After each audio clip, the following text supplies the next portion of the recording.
ఒక జేఏసీగా తెలంగాణ రాష్ట్రంలో నిర్మాణం చేసే క్రమంలో మన జాతి ముద్దుబిడ్డలైనటువంటి మహబూబాద్ ఎంపీ బలరాం నాయక్ గారిని దోర్నాకల్ ఎమ్మెల్యే అన్న జాటూరి రామచంద్ర గారిని డిప్యూటీ స్పీకర్ గారిని ఇక్కడ ఉన్నారని తెలిసి వారిని కలిసి ఈరోజు రాష్ట్రంలో అత్యంత ప్రాధాన్యత ఉన్న అంశం ఏదైతే ఉందో సుప్రీంకోర్టులో ఎస్టీలను లంబాడీలను ఎస్టీ జాబితాను తీసేయాలంటే అంశం ఏదైతే ఉందో దాని మీద మాట్లాడడానికి వచ్చారు.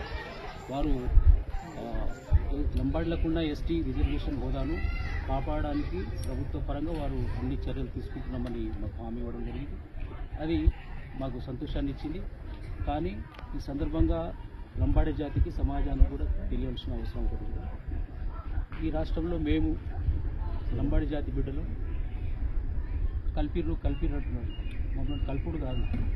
ఒకే రాష్ట్రంలో ఏరియా రిస్ట్రిక్షన్ అనేది ఒకటి ఉండే సమగ్ర రాష్ట్రంలో ఒకటే సామాజిక సాంస్కృతిక జీవనం లైఫ్ స్టైల్ ఉన్నటువంటి వాళ్ళందరూ కూడా ఒకటే జాబితాలు ఉండాలని చెప్పేసి ఏరియా రిస్ట్రిక్షన్ ఏదైతే ఉందో దాన్ని ఎత్తేయాలని ఏరియా రిస్ట్రిక్షన్ రిమూవల్ యాక్ట్ 1976 ఆ యాక్ట్ తీసుకొచ్చి ఆ రిస్ట్రిక్షన్ తొలగించారు. రాజ్యాంగంలో కలిపే ప్రాసెస్ వేరే ఉంటుంది.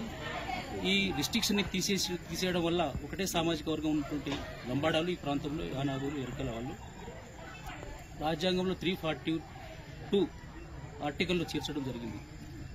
ఆదివాసీ సోదరులు అందరూ కూడా ఇది తెలుసుకోవాలి. పూర్తి అవగాహన పెంచుకొని మాట్లాడితే బాగుంటుంది. తమకు ఏది తోస్తే అది మాట్లాడి గిరిజన తెగల మధ్య అశాంతి నెలకొల్పోతున్నది మేము చెప్తున్నాం. మాకు ప్రభుత్వం హామీ ఇస్తున్నట్టుగానే మాకు అనిపిస్తుంది. మా జాతి బిడ్డలు కూడా అదే చెప్తున్నారు. కానీ జాతి అలర్ట్గా ఉండవలసిన అవసరం ఉంది. శాంతియుత మార్గంలో ఐక్యతను చెప్పుకోవాల్సిన అవసరం ఉందని మేము గుర్తు చేస్తున్నాం.